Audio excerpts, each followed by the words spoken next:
नमस्कार दोस्तों सीजीएल 2022 का एग्ज़ामिनेशन 13 दिसंबर को हो चुका है और कुछ ही दिनों में हमारा प्री का रिज़ल्ट आ भी जाएगा।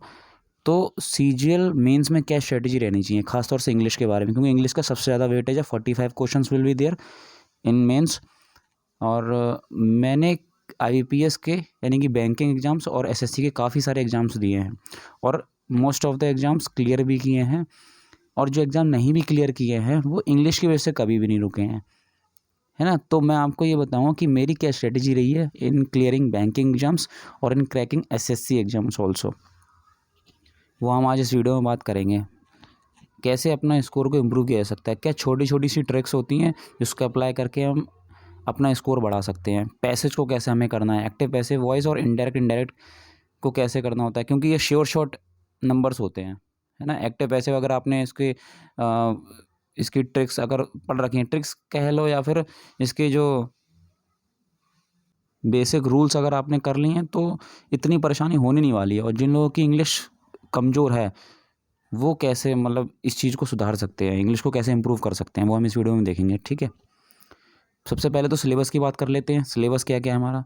वोकेबलरी है। देखिए वोकेबलरी एक ऐसा अलग से वो नहीं है, ये टर्म नहीं है। मतलब ये ग्रामर जो है, ये सिनोनिम एंटोनिम है और ये ईडियम फ्रेजेस है, वन वर्ड सब्स्टिट्यूशन है, ये सब वोकेबलरी का ही पार्ट है ना। वोकेबलरी मीनिंग क्या है, जो हम किसी भी तरह से जो भी हम बोलते हैं, नए नए वर्ड्स को यूज़ करते हैं, वो सब वोकेबलरी होगी हमारी, है ना। तो वो कैसे इम्प्रूव की जा सकती है, नए नए वर्ड कैसे सीखें, वो सब बात करेंगे इस बारे में।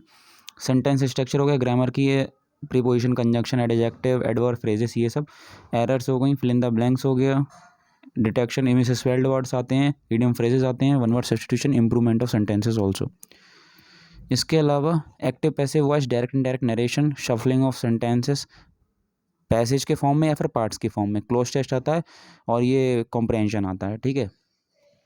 अब कॉम्प्रहेंशन में क्या होता है, 45 क्वेश्चन आएंगे अगर, तो आप ये मान के चलिए कि आपको कम से कम 3 पैसेज तो देखने को मिल जाएंगे। अब वो बेस्ड ऑन स्टोरी भी हो सकते हैं, करंट अफेयर्स भी हो सकते हैं और एडिटोरियल के भी हो सकते हैं। स्टोरी बेस होगा तो बहुत ज़्यादा आसान रहेगा, करंट अफेयर्स के बेस होगा तो भी इतनी दिक्कत नहीं होगी, एडिटोरियल में थोड़ी सी दिक्कत हो सकती है। लेकिन मैं आपको बताऊँ कि आईबीपीएस यानी बैंक के एग्ज़ाम होते हैं और एसएससी एग्ज़ाम होते हैं, उसमें ज़मीन आसमान का फ़र्क है इंग्लिश के केस में।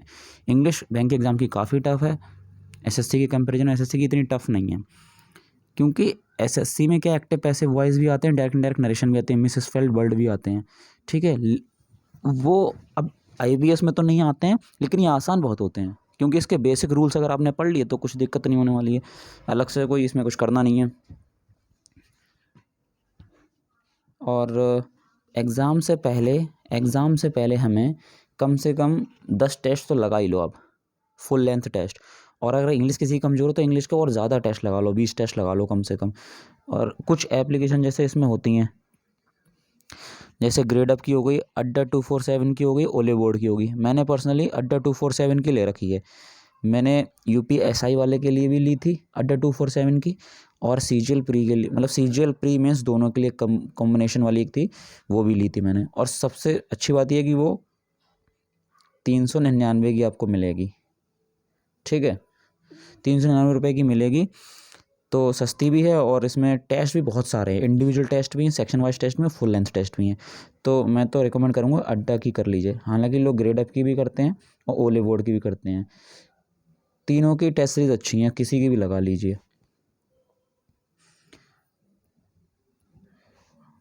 अच्छा, पेपर देते समय या फिर पेपर देने से पहले हमें क्या नहीं करना चाहिए और क्या करके जाना चाहिए। सबसे पहली बात तो मैंने जो आपको बताया, अगर आपकी कितनी भी इंग्लिश ख़राब है और आप प्रैक्टिस करते हैं डायरेक्टली क्वेश्चन के ऊपर, अगर आपके पास काफ़ी समय है, यानी कि 5-6 महीने हैं किसी एग्जाम को देने से पहले, तो आप ये पढ़िए, ग्रामर, प्रीपोजिशन, कंजंक्शन, एडवर्ब वगैरह ये पढ़िए। अगर नहीं है टाइम तो आप ये रूल्स वगैरह ना पढ़िए, सिंपली अब जैसे क्वेश्चन डायरेक्टली करेंगे ना तो आप इसको थोड़ा सा समझने लगेंगे। जैसे ईदर कंजक्शन की बात करें तो ईदर के साथ और यूज़ होता है, ठीक है। इस तरह से जो भी आप यूज़ करेंगे, जो भी आप पढ़ेंगे, उसको अप्लाई आसानी से कर सकते हैं, इतना बड़ा इसमें कोई इशू नहीं है। तो प्रैक्टिस बहुत ज़रूरी है, प्रैक्टिस अगर आप करेंगे तो डेफिनेटली आपको इसमें हेल्प मिलने वाली है। अब चाहे वो अड्डा 247 की ले लो या फिर ओले बोर्ड की ले लो, टेस्ट लगाना बहुत ज़रूरी है। टेस्ट डेफिनेटली इम्प्रूव होगा। अगर आपके 45 क्वेश्चन में से 45 क्वेश्चंस में से अगर 30 क्वेश्चन भी ठीक हो रहे हैं ना अगर टेस्ट सीरीज़ में, तो आप ये मान के चलो आपके 40 क्वेश्चंस तक सही हो सकते हैं। इतना ज़्यादा इम्पोर्टेंट है ये, ठीक है। और अगर टाइम मिले तो आपको नोट्स बना लो वोकैब के, एंटोनिम्स के, सिनोनिम्स के, voice narration, one word substitution, क्योंकि श्योर शॉर्ट नंबर होते हैं, इसमें गलत होने कोई मतलब ही नहीं है। अगर पढ़ा हुआ आ गया आपको तो डेफिनेटली सही ही होना, इसमें गलत क्या होगा। तो टेस्ट सीरीज तो मस्ट है एग्जाम के लिए। If you are practicing from a book it's fine, otherwise there are lots of content available on the internet. अगर आपके पास कोई बुक है इंग्लिश की स्पेशली, या सीजीएल के लिए या फिर सीएचएस का एग्जाम, कोई से एग्जाम दे रहे हैं तो कोई दिक्कत ही नहीं है उसमें। इंटरनेट्स का यूज़ करो तो अच्छी बात, नहीं करो तो भी कोई बात नहीं। लेकिन अगर आपके पास बुक नहीं है कोई और टाइम भी नहीं है इतना, 1 ही महीना बचा है, जैसे अभी हार्डली 2 महीने मिलेंगे हमें सीजीएल मेंस के लिए, अगर टाइम नहीं है तो कोई दिक्कत वाली बात ही नहीं है ना यहाँ पे, क्योंकि इतना कंटेंट अवेलेबल है, चाहे वो टेस्ट सीरीज़ की फॉर्म में ले लो या डायरेक्टली वीडियोज़ के थ्रू ले लो। बहुत ज़्यादा कंटेंट अवेलेबल है इंग्लिश में या फिर अदर किसी सब्जेक्ट में भी, है ना। इंग्लिश की यहाँ बात करें तो इंग्लिश में भी बहुत ज़्यादा कंटेंट मिल जाएगा आपको। टेस्ट सीरीज़ अगर आप लगा लोगे 20 तो वैसे ही आपका कॉन्फिडेंस लेवल बहुत अच्छा हो जाएगा। तुक्का लगाने की कोशिश ना करें, because 1/3 negative marking in CGL means. Pre में पहले तो क्वालिफाइंग है तो इतना कोई इशू नहीं होगा, उसमें तुक्का लगा भी सकता है, क्योंकि 1:4 नेगेटिव मार्किंग है। एक बार के लिए आप सोच सकते हो कि हाँ भैया लगा ले रहा हूँ मैं तुक्का, ज़्यादा से ज़्यादा 4 गलत होंगे तभी तो 1 गलत होगा, लेकिन ऐसा इसमें मेंस में नहीं है। 1/3 नेगेटिव मार्किंग है, अगर इतने 3 क्वेश्चन गलत हुए तो 1 गलत और हो जाएगा। और इंग्लिश में थोड़ा सा रिस्क लेना पड़ता है, इसलिए वो रिस्क भी सोच समझ के ही लें। कुछ मैंने एग्जांपल्स यहाँ पे दिखाए हैं, देखिए। जैसे एक पैसेज दिया है, ये some words have been related, कुछ वर्ड यहाँ से डिलीट कर दिए गए हैं एक एग्जाम्पल के तौर पे कि किस तरह की अप्रोच हमारी रहनी चाहिए इंग्लिश को अटेम्प्ट करने के लिए। ज़्यादा टाइम भी नहीं लेना होता इसमें।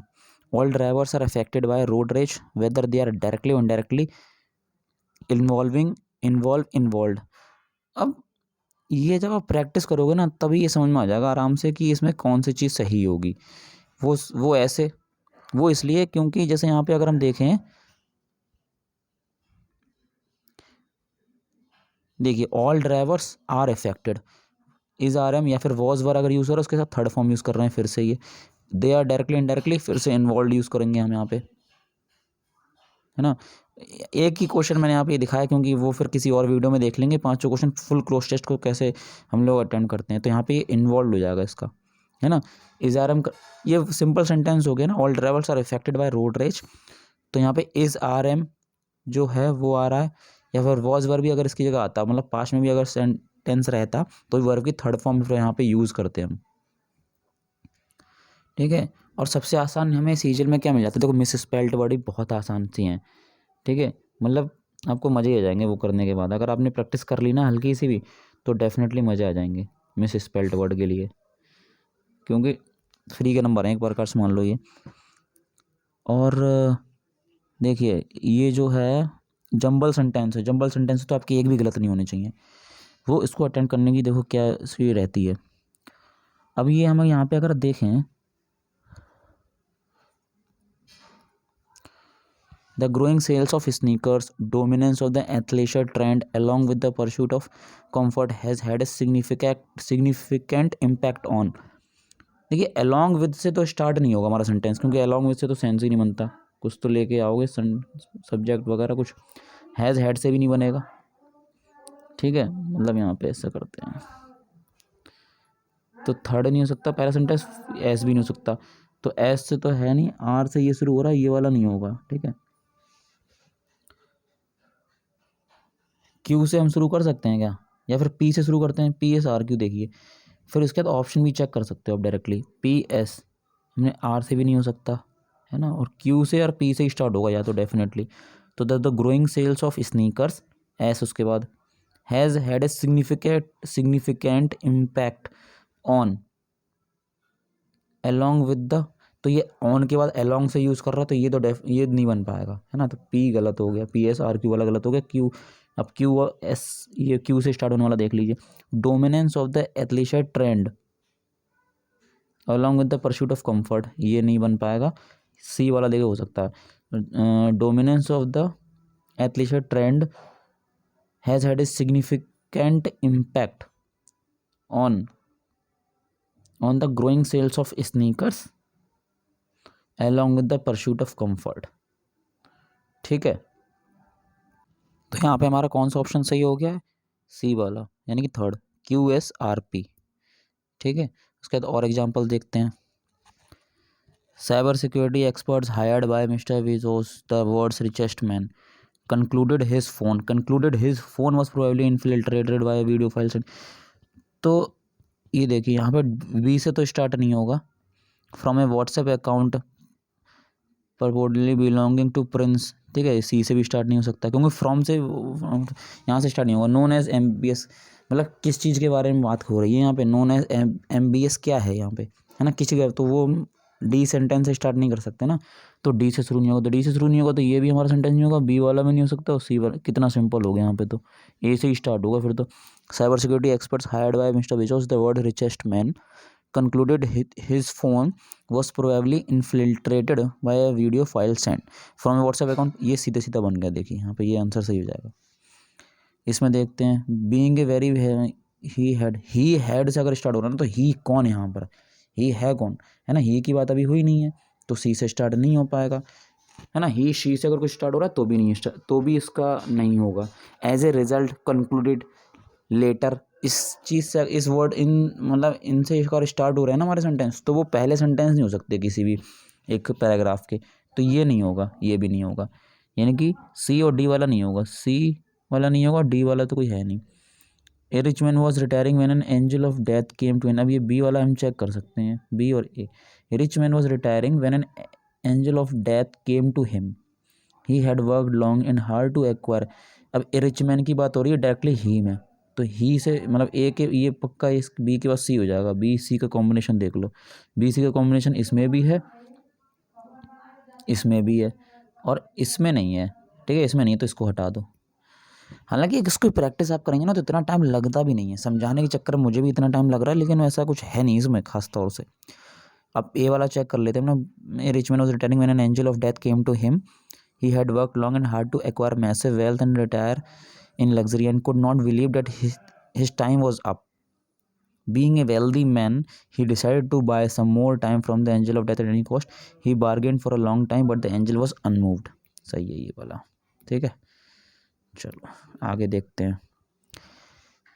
The airport authority of India, इसका भी स्क्रीनशॉट ले लीजिए। देखिए इसके बहुत सिंपल है, ऑफ लैंड से स्टार्ट नहीं होने वाला कोई भी सेंटेंस, ऑफ लैंड से स्टार्ट नहीं होगा, क्लोज टू फाइनलाइजिंग स्टार्ट नहीं होगा। The airport of the Indian force से स्टार्ट हो सकता है, बी है ए में से, बी ये चेक कर लो। The Indian air force to receive 2.5 acres, A के बाद बी करेंगे तो एकर्स के बाद नहीं बन रहा है यहाँ पर sentence. Airport authority of India is, इसके बाद डी नहीं आ रहा, देखो इज क्लोज टू फाइनलाइजिंग, पूरा सेंटेंस बनना है तो बी का डी का कॉम्बिनेशन देखो किसमें बनना है, इसमें बन नहीं रहा, इसमें बन नहीं रहा, इसमें बन नहीं रहा, इसमें बनना है बी डी का, ये सही हो गया। ऐसे ही अब ये करके देखिए, है ना।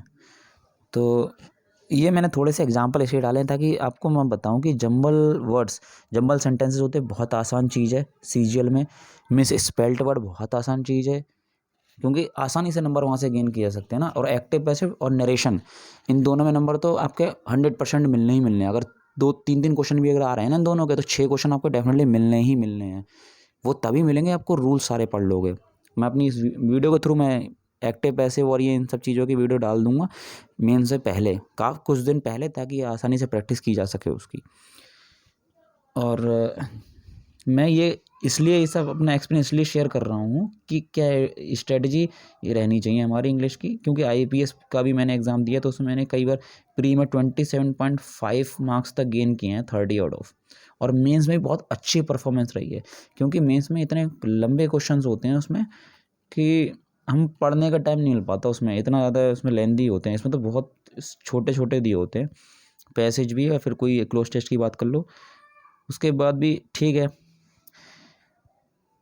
इम्प्रूवमेंट ज़रूर हो जाएगा अगर आप प्रैक्टिस करेंगे डेफिनेटली। और मैं और भी वीडियो अपलोड करूँगा इसके साथ में, तब तक आप प्रैक्टिस करते रहिए जब तक सीरीज़ का रिजल्ट नहीं आता।